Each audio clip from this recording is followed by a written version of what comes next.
cara berpikir MK itu balik dia. Jadi kita sebenarnya tidak meminta terobosan hukum atau breakthrough, legal breakthrough atau constitutional breakthrough. Kita minta MK kembali ke hitonya sebagai the guardian of the constitution, sebagai pengawal penjaga konstitusi. Jadi kalau kita lihat putusan pertama Pilpres tahun 2004, MK sudah jelaskan dalam putusan Wiranto dan Salahuddin Wahid yang meminta MK tidak terhalang untuk melihat atau memproses hal-hal yang sifatnya kualitatif. Jadi kalau misalnya yang sono bilang salah kamar, ya kan? Yang sono bilang ini tidak sesuai dengan hukum acara yang berlaku secara universal. Nah, kelihatannya mereka perlu harus belajar lagi ya, pengantar hukum acara konstitusi ya. Karena orang-orang di sini ini orang-orang Mahkamah Konstitusi semua, sudah lama kita berkutat di sini. Tapi kalau ke pengadilan sana ya silakan saja ya, itu satu. Yang kedua, 3 argumen pokok kita proven, terbukti. 1, pencalonan Gibran tidak sah, melanggar hukum dan konstitusi. Dan itu sudah dikonfirmasi dengan ahli. Dan mudah-mudahan logika ini akan diperkuat lagi dengan pemanggilan DKPP dan lain sebagainya. Yang kedua, soal bansos, proven, bahkan dengan pakai ekonometri bisa dihitung bahwa sesungguhnya kemenangan paslon 02 itu tidak mencapai 50% plus 1 seandainya Jokowi tidak cawe-cawe plus bansosnya. Jadi ini hal yang sangat menarik. Jadi kita dapat kualitatif tapi dapat juga kuantitatif. Dan yang paling penting juga adalah sirekap. Sirekap itu selalu diremehkan sebagai alat bantu saja, alat bantu saja. Padahal saya katakan itu alat bantu kecurangan. Teman-teman lihat bagaimana sirekap itu luar biasa. Dia kacau, diperbaikin ratusan ribu kali, tapi tetap saja kemenangan 58% itu nggak berubah. Tiba-tiba hal yang kacau ini confirm sama dengan berjenjangnya. Masuk akal nggak? Sesuatu yang kacau bisa confirm dengan berjenjangnya. Maka kesimpulannya hanya satu saja. Dua-duanya kacau.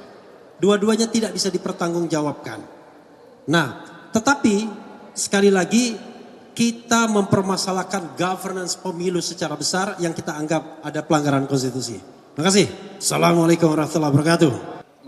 Pasti sudah mengikuti persidangan bahwa kita tahu bahwa beberapa saksi yang diajukan oleh para pihak dari pemohon 1 itu bagi kita sih lumayan berlega lah karena semua saksi-saksi itu menerangkan hal yang tidak bisa dibuktikan secara konkret ya.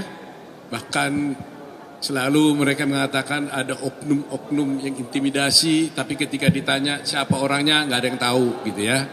Jadi dari substansi perkara ini menurut kita tidak terlalu serius setelah mendengar keterangan ahli maupun saksi-saksi yang diajukan pemohon 1 yaitu dari Anies Baswedan maupun siapa ya? Muhaimin ya, Muhaimin. Nah, satu yang ingin kami klarifikasi bahwa seperti yang sudah kami sampaikan sebelumnya ya, bahwa persidangan ini adalah persidangan sengketa. Ya, sengketa 2 pihak. Jadi pihaknya pun ada 2, jadi sifatnya interpartes ya.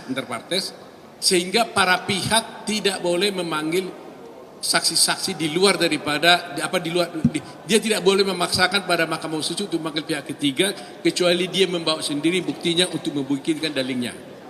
Nah, namun tadi seperti yang saya katakan kemarin, kalau Mahkamah Konstitusi yang berkeinginan untuk membuktikan, untuk mendapat keyakinan atas bukti yang diajukannya, itu adalah keputusan daripada Mahkamah Konstitusi. Nah, tadi Mahkamah Konstitusi telah mengambil keputusan untuk mengambil beberapa orang menteri, ya, menteri terkait untuk kepentingannya dia sendiri. Jadi dalam pemeriksaan nanti untuk hari Jumat dipanggil itu, para pihak baik pemohon maupun termohon tidak boleh nanya-nanya. Jadi tegas tadi hakim mengatakan kami tidak mengabulkan permohonan pemohon 1 untuk memanggil menteri katanya. Itu tegas dikatakan. Kami menolak katanya.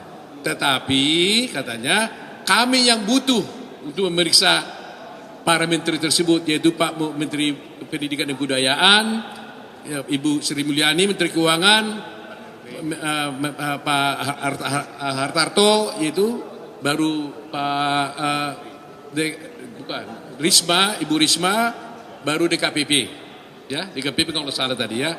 Nah jadi di sini poinnya, jadi bukan permohonan mereka yang dikabulkan, permohonan mereka justru ditolak, tapi mahkamah yang berkeinginan untuk memanggil saksi-saksi tersebut untuk membuktikan dalinya. Kami terus terang aja fine saja seperti saya katakan, bahkan mungkin kami lebih yakin kalau Pak Menterinya bersedia datang, semuanya akan lebih jelas dan tuntas.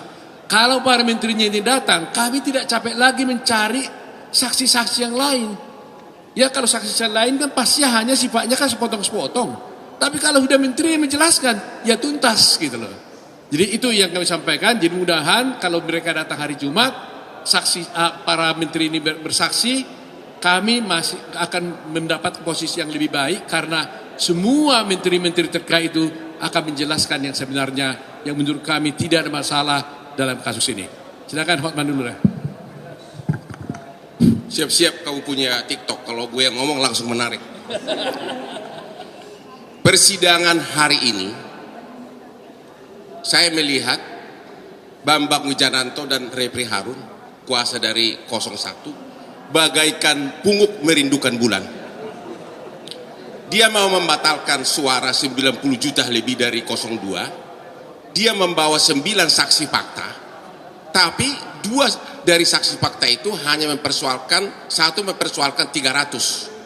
Dia mengatakan ada pencoplotan suara 300 di dalam kamar. Tapi dia tidak tahu nomor urut berapa yang dia tusuk. Dia hanya bilang kayaknya di tengah katanya. Itu nggak bisa. Jadi yang 300 gugur. Ya, dan juga dia nggak tahu siapa yang coplos. Kan untuk hukuman harus jelas. Ya, bukti bahwa pungut merindukan bulan yang kedua. Satu lagi saksinya mengatakan ada 2 suara. Bayangin, 2 suara dipersoalkan melawan 90 juta suara. Tadi setelah ditunjukkan oleh ketua KPU ternyata dia nyerah. Akhirnya hari ini 0. Semua saksi fakta dari 01 tidak bisa membuktikan 1 suara pun yang cacat. Itu benar-benar hari ini. Aku nggak bohong. Makanya benar-benar rekan kita yang 2 itu kayak pungut merindukan bulan. Yang kedua, mereka juga, saksi mereka itu banyak ahli nujum. Ahli nujum. Bagaimana dia tahu bahwa orang yang mendapat bansos pasti memilih? Bagaimana dia bisa tahu orang yang dapat bansos pasti memilih 02? Nggak ada yang tahu. Buktinya Sumatera Barat, Aceh juga dapat bansos tapi kalah 02. Di luar negeri orang berpendidikan tidak ada bansos, mayoritas di luar negeri menang 02. Tapi yang paling utama, persidangan hanya bisa membuktikan bahwa bansos membeli suara kalau ada bukti. Kalau hanya ahli nujum yang didatangkan, omon-omon aja. Yang paling menyebalkan lagi, dan itu sangat menyebalkan adalah, Anda tahu selama 2 bulan ini apa aplikasi namanya? Aplikasi Sirekap tidak sah katanya. Tapi tidak, tadi dibawalah saksi ahli. Saya tanya, apakah Anda pernah melakukan audit forensik yang sah agar buktinya jadi sah? Tidak pernah katanya. Hanya pola pikir dia. Jadi bagaimana aplikasi yang begitu besar mau dibatalkan hanya dengan omon-omon seorang yang tidak secara resmi melakukan audit forensik. Ada satu lagi saksinya dari Amerika, itu juga bukan ahli forensik. Artinya hari ini benar-benar kemenangan di pihak 02, 12-0. Jadi yang terbukti hari ini pungut merindukan bulan dan ahli nujum, ya, mengharapkan dunia runtuh. Dia nggak tahu Asri Hotman Paris masih banyak yang ingin di dunia yang hidup. Oke, cukup ya, kita ya, cukup ya. Terima kasih ya, terima kasih.